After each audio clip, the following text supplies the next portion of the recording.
చెందిన జనసేన నాయకులు మణిపూర్కి సంబంధించి ఇంకా ఉన్నారు. వాళ్ళ చరిత్ర కూడా ఇదివరకు అదే. అందుకనే పార్టీలోంచి పంపించాం. ఆ పార్టీలో తీసుకున్నారు. అది ఎవరి పార్టీ వాళ్ళ ఇష్టం. మన వద్దని అనడానికి ఏం లేదు. సరే, ఏం జరుగుద్దో ఆలోచిద్దాం. మా నాయకులు అయితే కంప్లైంట్ వద్దన్నారు. మేము ఇప్పటి వరకు కంప్లైంట్ కూడా ఇవ్వలేదు. అది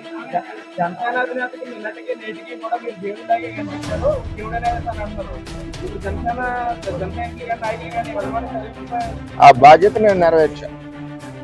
అంచేత వాళ్ళు దాడి చేశారు, చాలా దారుణంగా దాడి చేశారు. అందులో మా కారులో మండల పార్టీ ప్రెసిడెంట్ గారు ఉన్నారు, ఎక్స్ జడ్పీటీసీ ప్రసాద్ గారు ఉన్నారు, ఇంకో ఎక్స్ జడ్పీటీసీ బర్లప్పారావు ఉన్నారు, ఇంకో ఆయన ఎక్స్ ప్రెసిడెంట్ నాగు ఉన్నారు, ఇంకో ఆయన పార్టీ ప్రెసిడెంట్ శివ ఉన్నాడు. ఎంతమంది ఉండగా సడన్గా సీసాలు ఇటుకు పెట్టు. ఇది మండలంలో ఒక ప్రాక్టీస్ అయిపోయింది. ఇది వరకు సాయి ధర్మతేజ్ గారి మీద కూడా ఇదే దాడి చేశారు.